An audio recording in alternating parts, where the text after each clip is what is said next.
Hello students, molecular orbital theory में आज हम एक इम्पोर्टेंट क्वेश्चन देखेंगे। क्वेश्चन है how to determine the wave functions of ethylene molecule using HMO theory. Huckel molecular orbital theory का use करके ethylene के वेव फंक्शन को कैसे तय किया जाए उसके बारे में डिस्कशन करेंगे। इथिलीन की अगर बात करें तो उसमें CH2 डबल बॉन्ड CH2 दो कार्बन एक दूसरे के साथ डबल बॉन्ड से जुड़े हुए हैं। एक पाई बॉन्ड है, यानी कि इथिलीन में दो पाई इलेक्ट्रॉन है, यानी कि दो कार्बन की दो 2pz एटॉमिक ऑर्बिटल का ओवरलैपिंग होने से पाई बॉन्ड का फॉर्मेशन होता है। यानी कि उसमें 2pz एटॉमिक ऑर्बिटल कंबाइन होने से मॉलिक्यूलर ऑर्बिटल फॉर्म होती है। उसमें कार्बन 1 और 2 को लेबल किया गया है। The Huckel molecular orbital wave function for ethylene becomes, ethylene में दो कार्बन है और दोनों कार्बन की पीक ऑर्बिटल का ओवरलैपिंग होता है कॉम्बिनेशन, इसलिए उसका वेव फंक्शन होगा psi is equal to C1 φ1 plus C2 φ2। जहाँ φ1 कार्बन 1 की 2pz ऑर्बिटल का वेव फंक्शन है, जबकि φ2 कार्बन 2 की 2pz ऑर्बिटल का वेव फंक्शन है। C1 कार्बन 1 की 2pz ऑर्बिटल का कॉम्बिनेशन में जो पार्टिसिपेंट है वो उसका पार्टी कोएफिशिएंट है, कितना उसका कॉम्बिनेशन में सहयोग होता है उसको बताता है। C2 कार्बन 2 का कोएफिशिएंट है 2pz ऑर्बिटल का। The secular equation obtain for ethylene molecule are of the form. Ethylene के लिए सेक्युलर इक्वेशन इस तरह होगा H11 H माइनस ES यानी कि H11 ES11 plus C into C1 plus H12 minus ES12 C2 is equal to 0। H21 minus ES21 C1 plus into H22 minus ES22 into C2 is equal to 0, which can be written in the form of secular determinant. इस secular equation को secular determinant के फॉर्म में लिखेंगे तो H11 minus ES11 first row first column में आएगा, first row second column में आएगा H12 minus ES12, second row first column H21 minus ES21 and second row second column H22 minus ES22 और दूसरा डिटर्मिनेंट होगा C1 C2 is equal to 0। The secular determinant transform into Huckel determinant, उसको Huckel determinant में transfer करेंगे secular determinant को। उसमें आगे हम देख गए हैं कि अगर H11 Hij में I is equal to J होगा तो वो अल्फा होगा। अगर Hij में I is not equal to J है लेकिन एक दूसरे के साथ दोनों कार्बन कनेक्ट है तो Hij इक्वल टू बीटा होगा, यानी कि यहाँ H11 और H22 is equal to alpha, जबकि H21 और H12 is equal to beta होगा। Sij में I is equal to J होए तो उसकी वैल्यू होगी 1, जबकि I is not equal to J है तो Sij इज इक्वल टू 0 होगा, यानी कि यहाँ S11 और S22 इज इक्वल टू 1, जबकि S12 और S21 इज इक्वल टू 0 होगा। उसकी वैल्यू अगर डिटर्मिनेंट में रखेंगे तो H11 is equal to alpha minus E S11 is equal to 1, यानी कि अल्फा माइनस E होगा यहाँ। H12 beta minus E S12 0 होगा, यानी कि सेकंड टर्म की वैल्यू होगी 0। H1 2 होगा, सॉरी बीटा। इस तरह इसमें भी beta and alpha minus E C1 C2 is equal to 0। इसमें determinant C1 C2 is not equal to 0 है, जबकि alpha minus E beta beta alpha minus E is equal to 0 है। ये अगर डिटर्मिनेंट है,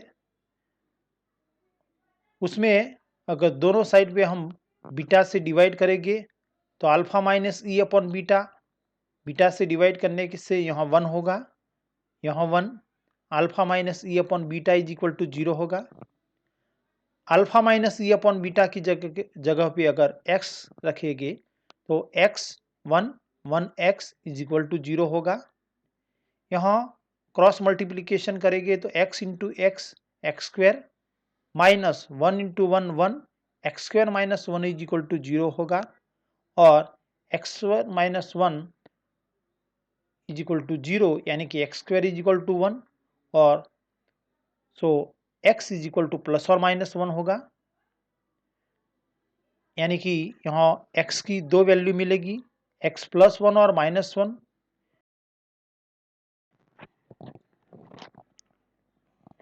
x is equal to minus 1 के लिए energy level होगा E is equal to alpha minus X beta है, तो x माइनस 1 रखने से अल्फा प्लस बीटा, और बीटा की वैल्यू है -75 किलो जूल पर मोल, और अल्फा इज इक्वल टू 0 यानी कि -75 किलो जूल पर मोल होगा। x plus 1 x is equal to plus 1 रखने से E is equal to alpha minus X beta में प्लस 1 रखने से alpha minus X is equal to plus 1, यानी कि plus into minus minus alpha minus beta, alpha is equal to 0 and beta is equal to -75 kilo joule per mole, minus minus plus यानी कि plus 75 kilo joule per mole होगा। यहाँ दोनों में से निचला एनर्जी लेवल है -75, जबकि प्लस 75 एबोव एनर्जी लेवल है, यानी कि x इज इक्वल टू -1 के रिलेटेड एनर्जी लेवल है अल्फा प्लस बीटा, जो BMO बॉन्डिंग मॉलिक्यूलर ऑर्बिटल का एनर्जी लेवल है।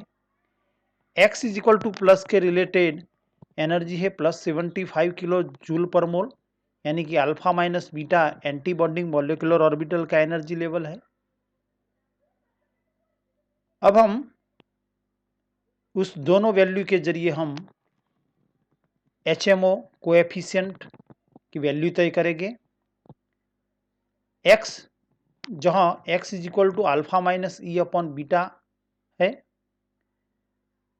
सेक्युलर डिटर्मिनेंट इथिलीन का नीचे बताया गया है, उसके अगर हम सॉल्व करेंगे उसको तो x इंटू C1 पहले डिटर्मिनेंट के रो और दूसरे के कॉलम लेंगे, x into C1 C1x, 1 into C2 C2, यानी कि C1 into X plus C2 is equal to 0।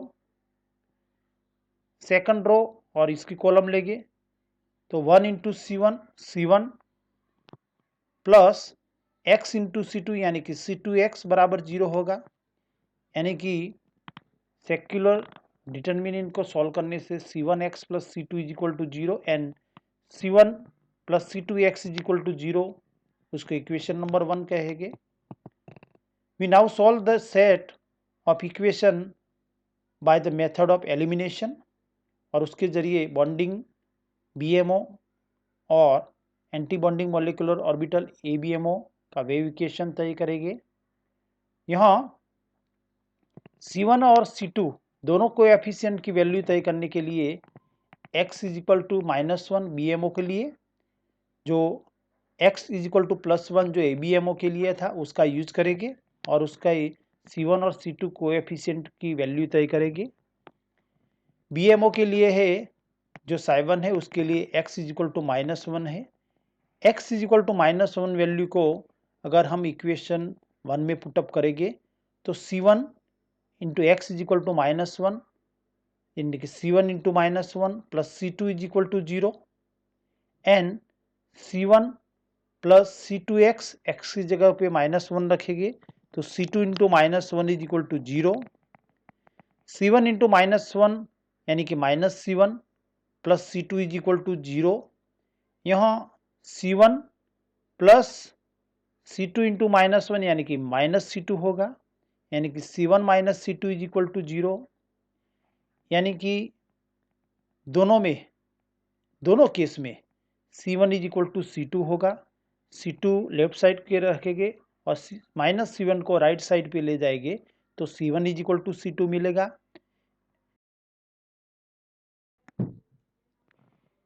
यानी कि दोनों केस में C1 is equal to C2 होगा। Psi1 मस्ट बी नॉर्मलाइज, वो नॉर्मलाइज होना चाहिए और नॉर्मलाइजेशन की कंडीशन है integral Psi1 into Psi1 dt is equal to 1, यानी कि Psi1 square dt is equal to 1। Psi1 is equal to है C1 Phi1 plus C2 Phi2, so C1 Phi1 plus C2 Phi2 into C1 Phi1 plus C2 Phi2 dt is equal to 1। दोनों का multiplication करेंगे तो C1 Phi1 into C1 Phi1 यानी कि C1 square उसको बाहर निकालेंगे इंटू इंटीग्रल Phi1 dt होगा plus C2 Phi2 into C2 Phi2 यानी कि C2 स्क्वायर इंटू Phi2 होगा। C2 स्क्वायर को इंटीग्रल से बाहर निकालेंगे तो C2 square integral Phi2 into Phi2 dt होगा प्लस यहाँ C1 का मल्टीप्लीकेशन C2 से करेंगे तो C1 into C2 Phi1 into Phi2 होगा। C2 का मल्टीप्लीकेशन यहाँ करेंगे तो C1 into C2 into Phi1 into Phi2 होगा और उसका टोटल होगा 2C1 into C2 integral Phi2 dt is equal to 1 होगा। यहाँ इंटीग्रल Phi j dt में I is equal to j है तो उसकी वैल्यू 1 होगी, जबकि I is not equal to j है तो उसकी वैल्यू 0 होगी। इट मीन्स यहाँ integral Phi1 into Phi1 dt and integral Phi2 into Phi2 dt is equal to 1 होगा, जबकि integral Phi1 into Phi2 dt की वैल्यू 0 होगी, यानी कि जो लास्ट टर्म से पद है वो उसकी वैल्यू 0 होगी, यानी कि यहाँ C1 square into 1 plus C2 square into 1 plus 0 is equal to 1, यानी कि C1 square plus C2 square is equal to 1 होगा। आगे हमने देखा कि यहाँ x इज इक्वल टू -1 के लिए दोनों केस में C1 is equal to C2 है और यहाँ C1 की जगह C2 की जगह पे C1 को रखेंगे तो C1 square plus C1 square is equal to 1 होगा, यानी कि 2C1 square is equal to 1। So C1 square is equal to 1 upon 2 and दोनों साइड पे अगर हम अंडर रूट लेंगे तो C1 is equal to 1 upon under root 2 होगा। C1 is equal to C2 है, C1 is equal to 1 upon under root 2 है, इसलिए C2 is equal to be 1 upon under root 2 होगा, यानी कि x इज इक्वल टू -1 के लिए दोनों की वैल्यू C1 और C2 की 1 अपॉन अंडर रूट 2 होगी। इस अकल मॉलिक्यूलर ऑर्बिटल का wave function psi is equal to C1 Phi1 plus C2 Phi2 है, उसमें C1 और C2 की वैल्यू रखेंगे तो x-1 के कॉरस्पॉन्डिंग वेव फंक्शन मिलेगा जो इथिलीन की बॉन्डिंग मॉलिक्यूलर ऑर्बिटल का वेव फंक्शन बताता है, यानी कि BMO वेव फंक्शन होगा psi1 is equal to C1 is equal to 1 upon under root 2, यानी कि 1 upon under root 2 into Phi1 plus 1 upon under root 2 into Phi2। So psi1 is equal to 1 upon under root 2 common निकालेंगे तो psi1 is equal to 1 upon under root 2 into Phi1 plus Phi2 जो ethylene की BMO का wave function है। उसी तरह ABMO ethylene की anti bonding molecular orbital का वेव फंक्शन तय करेंगे उसके लिए x इज इक्वल टू +1 लेंगे और C1 और C2 की वैल्यू तय करेंगे। ABMO के लिए उसके वेव फंक्शन को psi2 कहेंगे और उसके लिए x is equal to plus है। तो आगे हमने डिटर्मिनेंट को जब सॉल्व किया था तो C1x plus C2 is equal to 0 and C1 plus C2x is equal to 0 मिला था।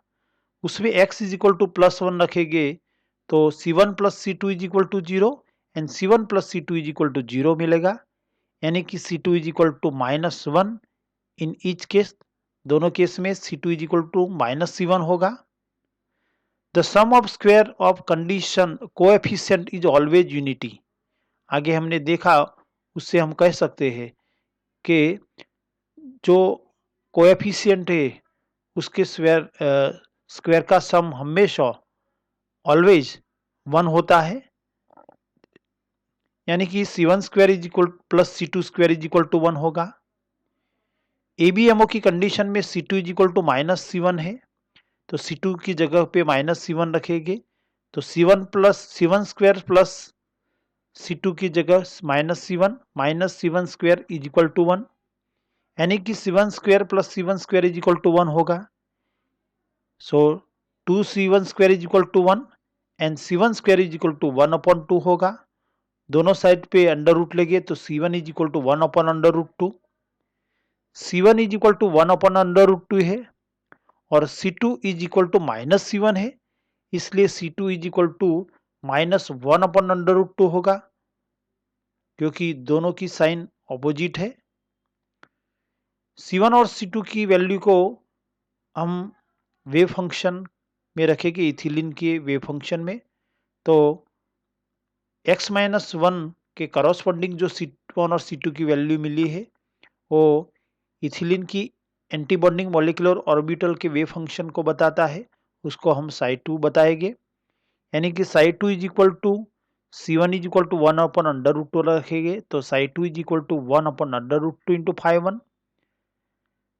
C2 इज इक्वल टू -1/√2, यानी कि 1/√2 5/1 माइनस 1/√2 5/2 होगा।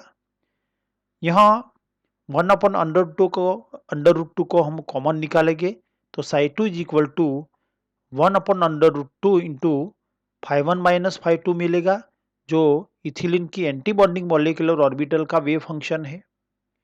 यहाँ टेबल में इथिलीन की बॉन्डिंग मॉलिक्यूलर ऑर्बिटल और एंटी बॉन्डिंग मॉलिक्यूलर ऑर्बिटल के लिए x की वैल्यू, एनर्जी लेवल उसका बॉन्डिंग और मॉलिक्यूलर और ABMO का, BMO और ABMO का, C1 और C2 की वैल्यू और BMO और ABMO के वेव फंक्शन को बताया गया है।